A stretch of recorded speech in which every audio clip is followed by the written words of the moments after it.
bonsoir tout le monde. This is Haitian Creole, which is related to French. It has a lot of the same lexicon as French, meaning the same words, but we use a different pronunciation, a different syntax, and we can also see, right, it's a little bit smoother. It flows out of the mouth smoother. It's more efficient. There are fewer syllables, but even if y'all didn't speak Creole, you can still get the meaning of it, right? There's enough of a connection there. Okay, next one. What's going on? What's going on? What is going on? Okay. What's that? What language is that?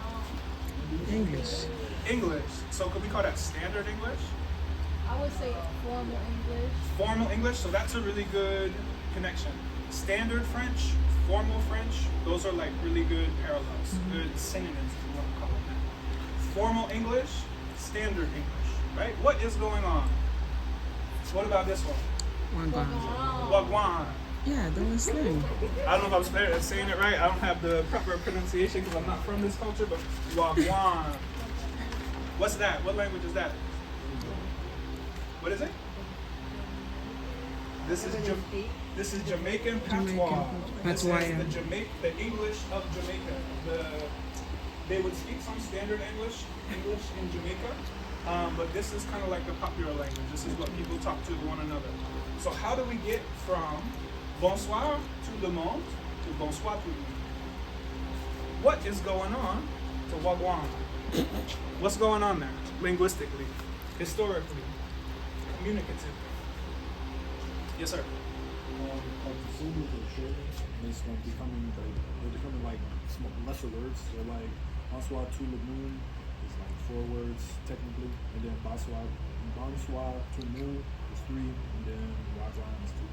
Excellent, excellent. So we are going from a phrase that means the same thing, but is a little bit clunkier, a little bit less efficient, a little bit harder to pronounce, a little bit less communicative.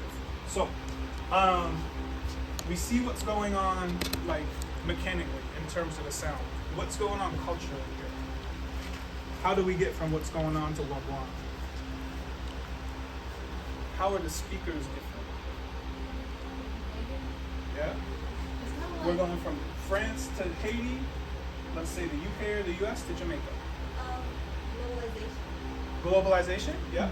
Can you unpack that a little bit more?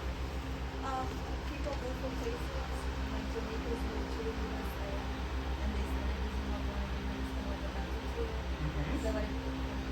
Absolutely. I actually learned Wagwan from like US rappers. I learned that listening to Kevin Gates, and then I went back and listened to like Dancehall Ultra. I was like, oh man, I've been hearing this my whole life, and I didn't even know they were saying what's going on, Wagwan. So that's part of it, globalization. Can we get more specific? Yes, sir. We'll go here.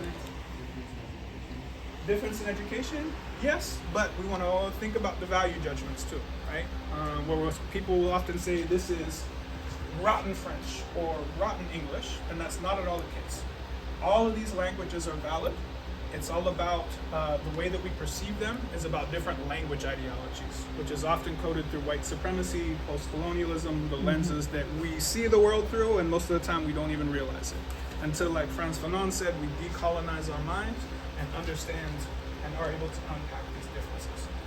You want to add to that? I was actually going to say colonization. Colonization, can you unpack it a little bit more? So like the country Haiti, their language was colonized by the French, so now they speak French. Same with like Jamaicans, it's like colonized by I think it was English Americans. So they now speak English. Same thing like Africa, like Liberia, they speak English, even though it's an African country. So it's like colonization messed up a lot of dialects and languages, and that even goes back to like the Roman ages.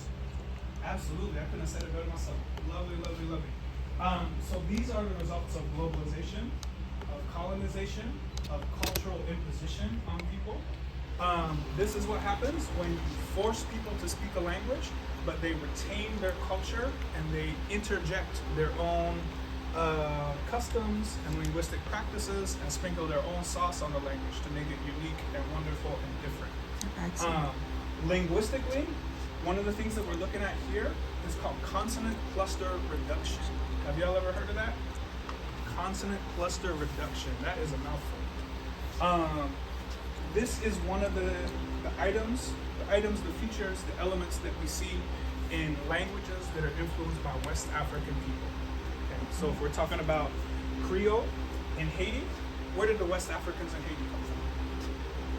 Why were they there? How did they end up there? Did they just wait?